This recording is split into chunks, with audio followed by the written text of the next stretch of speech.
Dans l'actualité, ce soir, Impact républicain de citoyenneté, Forces vives et Forces de sécurité du Burkina ont convenu ce samedi d'un nouveau contrat social contre l'incivisme. Le document n'a pas une vocation contraignante, mais les partis s'engagent pour un nouveau code civique. Et puis la santé des Burkinabés au cœur de la célébration de la Journée mondiale de la santé. Ce 9 mai, le pays saisit l'opportunité pour marquer un arrêt et faire le bilan sur les maladies qui préoccupent les populations. Dans la lutte contre ces maladies, la responsabilité de tous et de chacun est engagée, nous dira Lazare Pouya. L'épidémie Ebola est terminée au Libéria. L'annonce a été faite ce samedi à Moronvia par un responsable de l'OMS. L'épidémie la plus grave en Afrique depuis 1976 s'est propagée en décembre 2013 du sud de la Guinée avant de s'étendre au Libéria et en Sierra Leone. Mesdames, Messieurs, bonsoir et ravi de vous retrouver. Le Burkina s'engage dans un pacte républicain de citoyenneté, un pacte conclu ce samedi entre forces de sécurité et forces vives de la nation burkinabé au cours d'un dialogue direct. Il s'est donc agi de réfléchir et d'examiner la situation nationale marquée par des actes d'incivisme. Ini Janine Kambiré. Les forces de sécurité et les forces vives de la nation se tiennent dans un contexte actuel marqué par la montée de l'incivisme, des actes de vandalisme et la remise en cause quotidienne de l'autorité de l'État. Des actes qui trouveraient leur origine dans 27 ans d'impunité des crimes économiques et de sang entretenus par le régime déchu. Une situation qui met en péril la sécurité et la stabilité du pays. D'où une halte pour les fils et filles du Faso pour dialoguer et réfléchir. À titre indicatif, on ne compte plus le nombre des services de police et de gendarmerie saccagés ou pris d'assaut par des populations pour exiger la libération d'individus interpellés pour des faits délictueux avérés, sans compter les mairies contraintes de fermer ou les palais de justice incendiés. En dépit des multiples et nombreuses sollicitations et la contrainte de mandats qui lui sont dévolus, la transition s'emploie à mettre fin à l'impunité, en témoigne la tenue des États généraux de la justice pour une justice plus indépendante et opérationnelle, l'installation de la haute cour de justice, l'audit sur la gestion des lotissements et les débuts des interpellations des fossoyeurs de la République. C'est pourquoi cette rencontre tient toute sa pertinence. Des échanges sortiront des résolutions et des recommandations à même de ramener la culture du civisme au Burkina. Les travaux aboutiront aussi à la signature d'un pacte social, dit pacte républicain de citoyenneté. Un pacte qui contribuerait à bâtir un Burkina havre de paix, de liberté, de démocratie véritable et engagé dans un développement durable. Et dans ce processus de reconquérir le sens du civisme des Burkinabés, les médias peuvent être d'une contribution inestimable. En tout cas, c'est le sentiment du Conseil supérieur de la communication qui a réuni Abobo Dioulasso, journaliste et patron de presse de la localité. Au cours de la rencontre, on a beaucoup insisté sur le rôle des médias dans le renforcement de la cohésion sociale. Sur place, Abobo Dioulasso, le reportage est signé Moumouni Baro. Les libertés d'opinion, de presse et le droit à l'information sont garantis. Toute personne a le droit d'exprimer et de diffuser ses opinions dans le cadre des lois et réglementations en vigueur. C'est du moins le contenu de l'article 8 de la Constitution burkinabé. Mais les professionnels des médias maîtrisent-ils les mécanismes de régulation? Pas si sûr. C'est pourquoi le Conseil supérieur de la communication, depuis un certain temps, multiplie les conférences publiques, comme c'est le cas ici, surtout en cette période de transition. D'où le thème « Transition au Burkina Faso, médias et renforcement de la cohésion sociale ». Cette communication vise essentiellement à faire comprendre les mécanismes de la régulation en période ordinaire, mais aussi en période d'élection. Mais nous avons aussi, à travers cette communication, mis le doigt sur la responsabilité sociale du journalisme, mais aussi de tous les acteurs qui utilisent les médias, comme les hommes politiques, les organisations de la société civile et l'ensemble de tous ceux qui, vraiment, par leur action de tous les jours, sont obligés de passer par ces vecteurs que sont les médias. Les professionnels des médias apprécient positivement la tenue de cette conférence parce qu'ils estiment que cela va renforcer leurs capacités et va également mieux faire connaître les réglementations en matière de traitement de l'information. Je trouve en tout cas la communication très bonne. Le communicateur en tout cas a développé le thème qui a permis aux participants en tout cas de comprendre l'importance de la paix, l'importance de la cohésion sociale.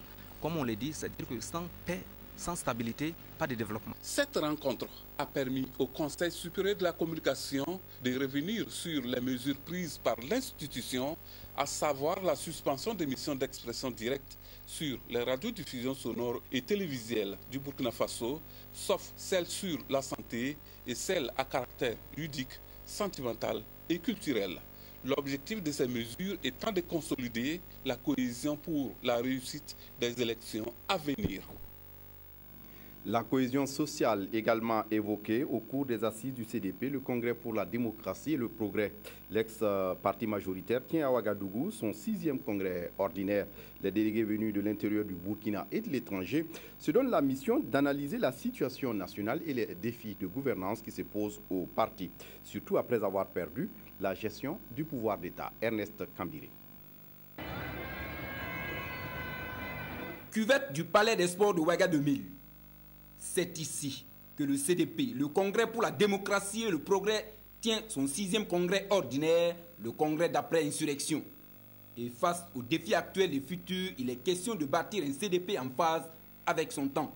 Nous devons nous interroger sur ce qu'il faut faire pour justement lever tous les défis qui se posent actuellement en rapport avec les changements intervenus dans notre pays et aussi en rapport avec le processus de transition qui a été instauré et qui prévoit des élections pour 2015 et 2016.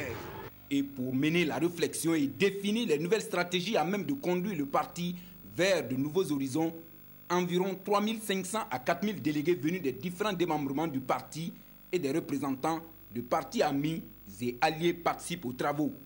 Des travaux qui permettront d'analyser la situation sociopolitique nationale actuellement marquée par le processus de transition en cours, d'échanger sur les défis, les méthodes de gouvernance du parti, les enseignements à tirer des événements des 30 et 31 octobre, le vote du nouveau code électoral, les arrestations en cours, bref, sur tous les sujets à même de permettre au CDP de reconquérir le pouvoir d'État. Sur toutes ces questions, nous allons faire une introspection et une projection sur le futur.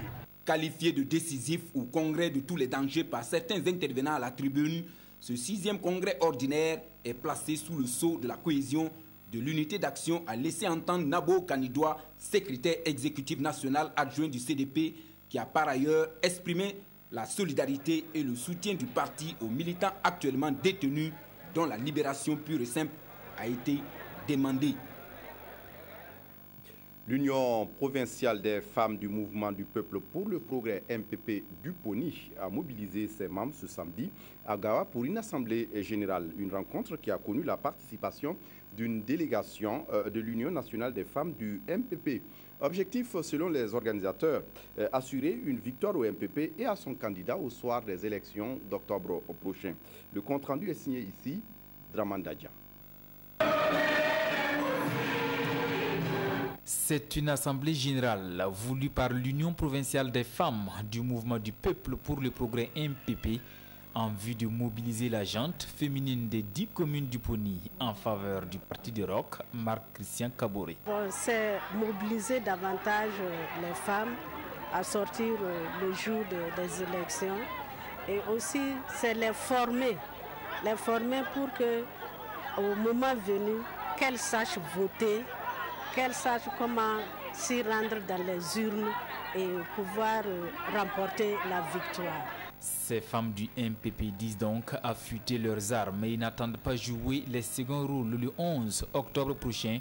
Un engagement salué ici par la responsable à l'information et à la communication de l'Union nationale des femmes du MPP. Je suis très satisfaite car la présidente provinciale de l'Union des femmes du MPP du Poni est une femme battante très dynamique et qui est en osmose avec son équipe et son terrain. Parce que nous sommes tellement déterminés, engagés, motivés, qu'on veut se rassurer qu'en un quart de tour, notre président passe aux prochaines élections. En attendant, elles réitèrent leur engagement à poursuivre le travail de mobilisation sur le terrain. Retour à Ouagadougou où les cadres de l'UNUR-PS réfléchissent sur la contribution du parti à une transition démocratique réussie. Réunis ce 9 mai dans la capitale burkinabé, ils ont longuement discuté des défis qui se présentent à eux en cette période charnière. Le point des échanges avec Evelyne Dabiré. Dès l'entame, le président de l'UNUR-PS a annoncé les objectifs de cette deuxième conférence des cadres du parti. La vitalité d'un parti dépend de celle de ses cadres, c'est-à-dire celle des militants politiquement formés et conscients de leur rôle, c'est-à-dire ces militantes et ces militants capables d'encadrer la lutte pour laquelle cause notre engagement est totalement acquis. Ces militants-là, ils ont besoin d'arguments pour convaincre. Et pour Maître Benewende Sankara, une telle édification des cadres passe nécessairement par des formations. D'où cette rencontre au cours de laquelle des communications sur les activités politiques et parlementaires suivies de débats seront données, avec pour but que de ces débats naissent des idées constructives pour la vie politique du parti. Nos attentes seraient que les cadres puissent faire d'abord la critique qui sied par rapport à la vie du parti, mais aussi dégager des perspectives pour le parti. Durant donc cette journée du 9 mai, les participants auront à s'approprier les idées directrices du parti et à animer les débats politiques et parlementaires autour du thème « La contribution de l'UNUR-PS à une transition démocratique réussie ». Autre actualité, dans ce journal au ministère de l'économie et des finances, on examine le bilan des projets et programmes pilotés par le département. Un examen qui a permis de déceler des entraves au bon fonctionnement de ces projets, nous dit ici Hortense Evelyne et Léemou.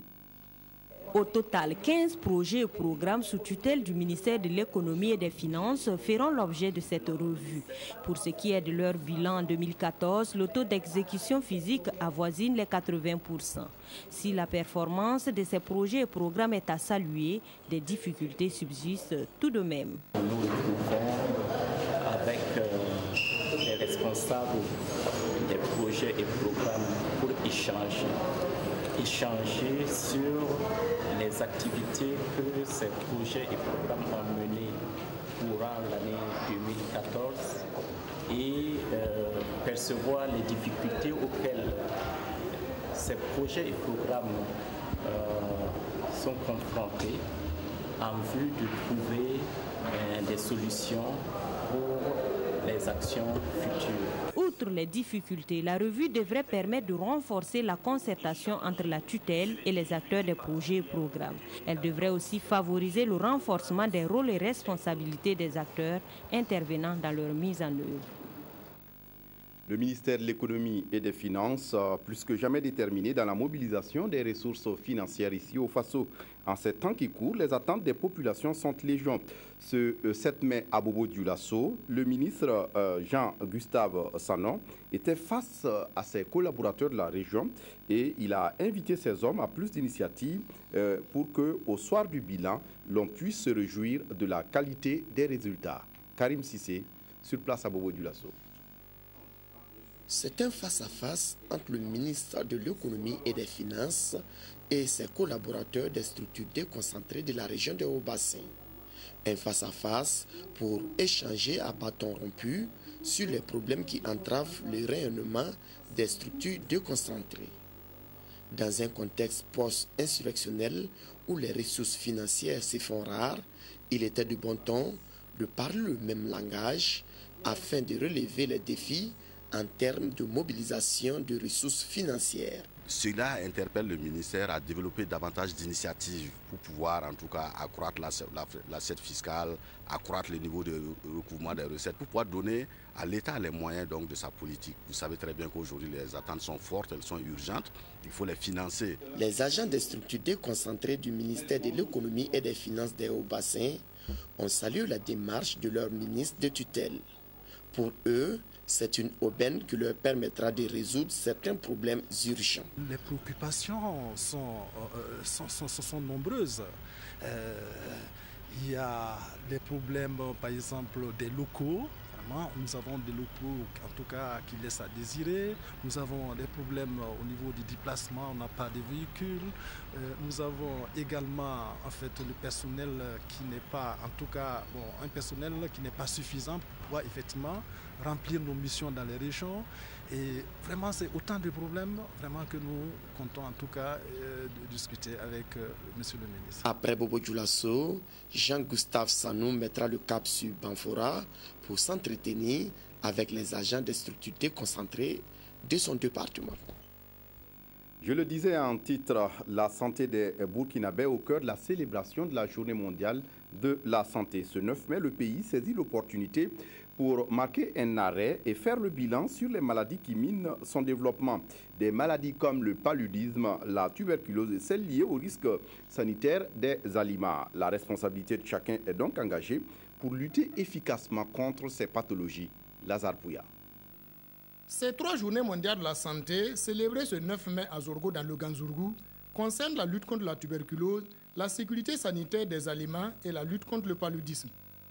Des journées qui interpellent tous les acteurs à prendre des actions urgentes car de nouvelles menaces pour la sécurité sanitaire des aliments apparaissent sans cesse, occasionnant ainsi de la diarrhée au cancer.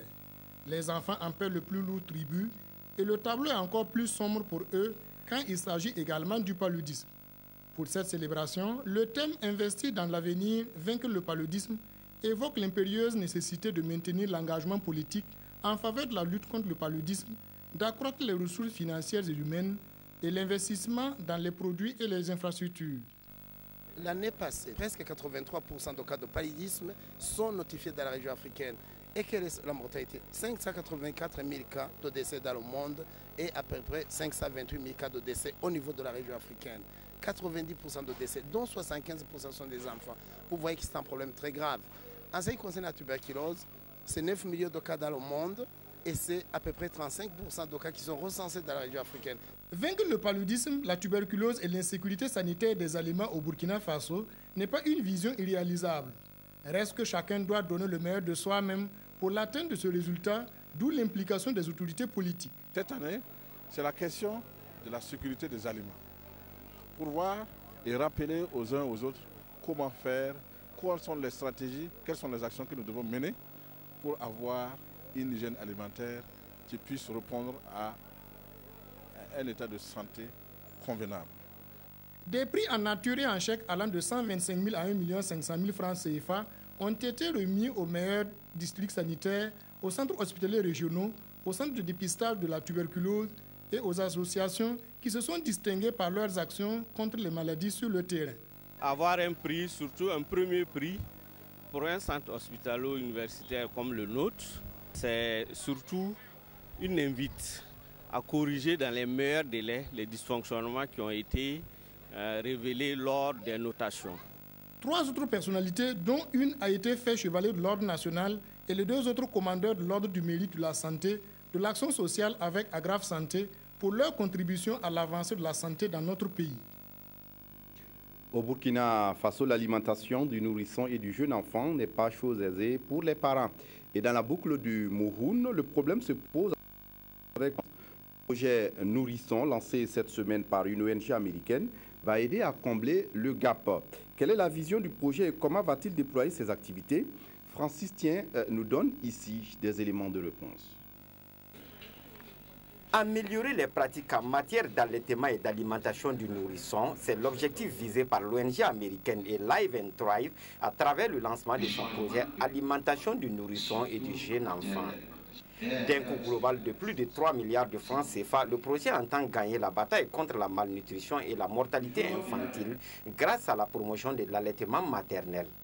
Notre souci est de faire de telle sorte que le geste de mettre de façon précoce l'enfant qui vient de naître soit un geste systématique au niveau de nos maternités. Selon une étude sur la nutrition, plus d'1 million d'enfants souffrent de malnutrition au Burkina Faso. Pour remédier à cela, le projet veut contribuer à la promotion de bonnes pratiques nutritionnelles, notamment l'allaitement maternel exclusif. Selon les évaluations qui ont été faites, notamment l'enquête nutritionnelle, il y a une situation quand même de malnutrition des enfants de moins de 5 ans.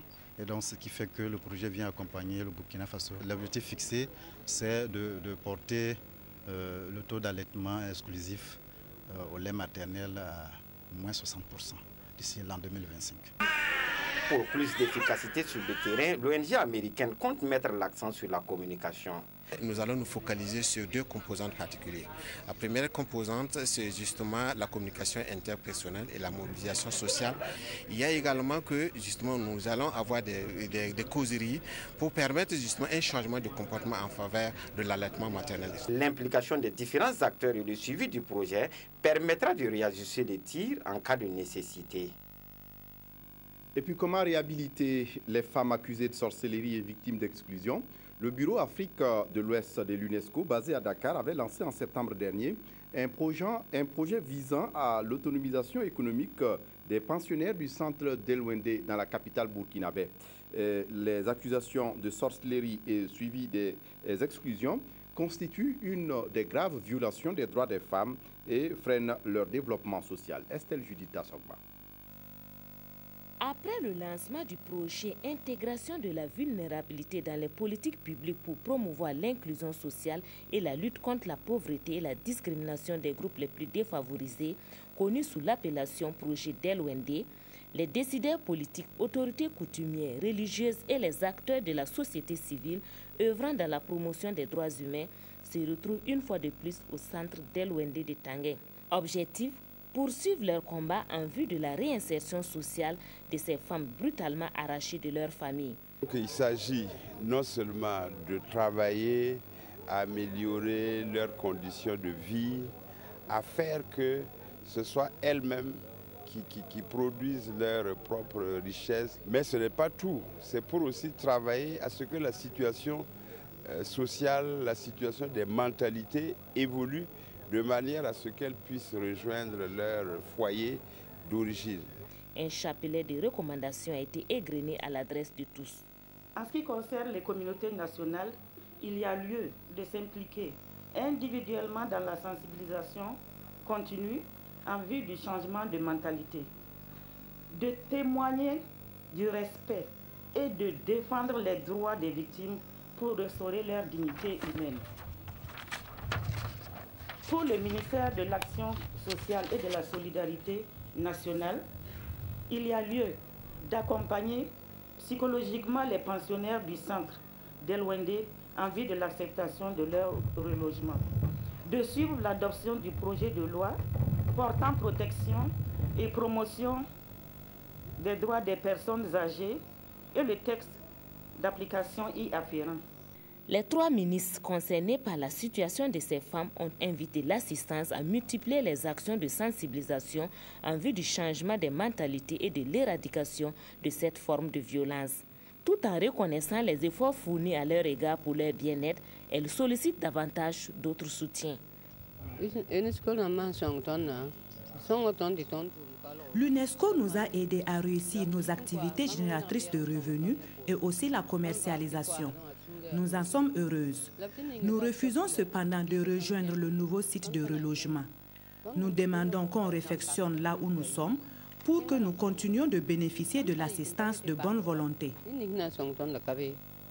Ces acteurs sont unanimes que cette forme d'exclusion sociale à la peau dure et impose une lutte de longue haleine. Mais avec l'engagement de tous, ils vaincront ce combat contre cette pratique ancestrale. En religion, le comité Hajj au Burkina a déjà commencé les préparatifs de la prochaine édition. Le Hajj, c'est le pèlerinage à la Mecque pour les musulmans. Et cette année, le nombre de visas accordés au Burkina n'a pas changé. C'est toujours 5500.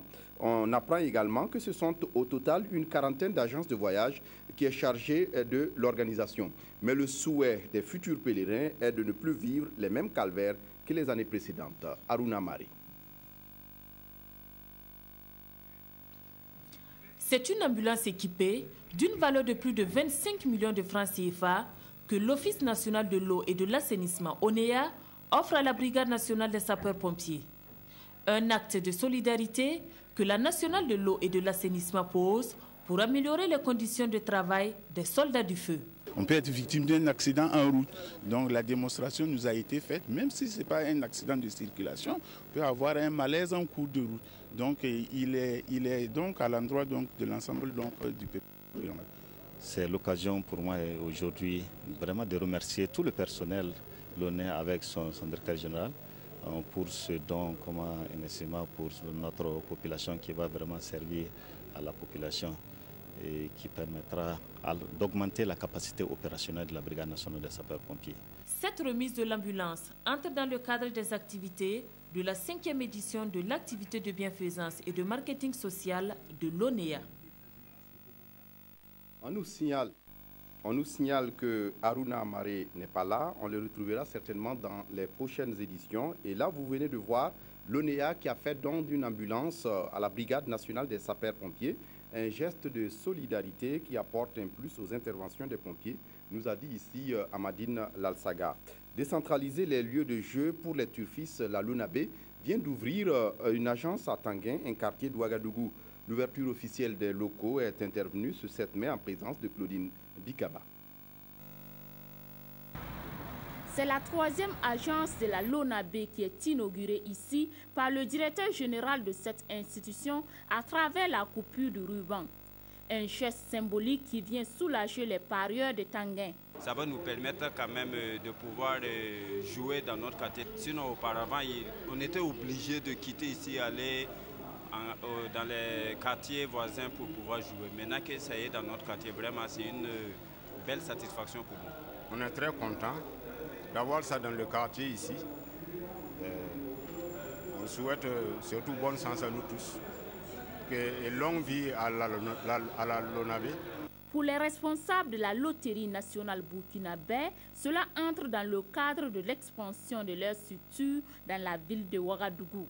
La nouvelle agence de Ouaga 3, comme on doit l'appeler désormais, c'est pour étendre notre réseau. Vous voyez que la ville de Ouaga est en train de s'étendre. La loterie nationale fait des efforts pour s'approcher du public aussi. Une expansion qui ne se limitera pas uniquement à Ouagadougou, mais les autres régions du Burkina sont aussi concernées. D'ores et déjà, les parieurs sont au guichet pour procéder au jeu et d'autres sont assis et travaillent les ménages pour trouver le cheval qui va remporter la course et leur permettre d'être parmi les heureux gagnants. À l'étranger au Burundi, la trêve de ce samedi restait fragile dans les rues de Bujumbura, la capitale. Les populations s'efforçaient à un semblant de normalité, mais la moindre étincelle pouvait raviver les violences. Au moins 18 morts depuis 2 semaines de manifestations. À Bujumbura, une trêve décidée ce samedi au lendemain des affrontements entre la police et des centaines de détracteurs du président burundais. Les manifestants protestaient contre la candidature à un 3e mandat du président Nkurunziza. Selon les défenseurs des droits de l'homme, ces affrontements ont fait au moins 17 morts depuis le 26 avril dernier. Cette police est contre nous, dit cet homme. Ils nous tirent dessus en plein jour. L'armée ne nous aide pas, mais nous n'abandonnerons pas. Nous allons nous battre, nous devons rester ici. Malgré les vives protestations, le président Pierre Nkurunziza a déposé vendredi sa candidature à l'élection du 26 juin prochain. Candidature pour un 3e mandat considéré comme anticonstitutionnel par l'opposition. Les troubles qui agitent le Burundi ont provoqué le départ de dizaines de milliers de réfugiés vers les pays voisins. Selon les observateurs, depuis le début de la crise, plus de 50 000 Burundais se sont réfugiés au Rwanda, en Tanzanie et en République démocratique du Congo. Et puis pour terminer, l'épidémie d'Ebola est terminée au Libéria, où 42 jours se sont écoulés sans nouveaux cas signalés. L'annonce a été faite ce samedi à Monrovia, la capitale, par un responsable de l'OMS, l'Organisation mondiale de la santé. L'épidémie la plus grave en Afrique depuis 1976 s'est propagée en décembre 2013 du sud de la Guinée avant de s'étendre au Libéria et en Sierra Leone. Elle a fait au moins 11 000 morts alors que les premiers vaccins sont toujours en cours d'essai. Le Libéria en a officiellement fini avec l'épidémie d'Ebola. Ce pays ouest-africain n'a plus enregistré de nouvelles infections depuis 42 jours. Pour l'Organisation mondiale de la santé, ce délai correspond à 2 fois la période maximale d'incubation après le dernier décès enregistré sans autre nouveau cas. Dans les rues de Monrovia, on salue cette nouvelle. Je suis très content qu'on puisse à nouveau se serrer la main, dit cet étudiant. Vous savez, c'est dans nos habitudes de se serrer la main, se faire la bise. Entre amis, entre gens de la même famille, on mange dans la même assiette. Cela contribue à une certaine cohésion sociale. Cela ne veut pas dire qu'on doit faire ce qu'on veut, ajoute cet homme. Au contraire, il faut rester vigilant et maintenir les mesures de précaution. Et je pense qu'on pourrait même partager avec nos voisins ce qu'on a appris en matière de lutte contre Ebola et les aider ainsi à se débarrasser définitivement du virus.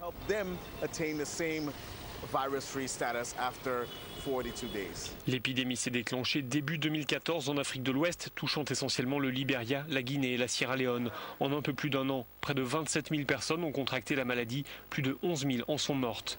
Cette épidémie d'Ebola aura été la plus grave depuis l'identification du virus en 1976. C'est tout pour ce journal. Merci de l'avoir suivi. Très bonne suite de programmes sur la RTB. Au revoir.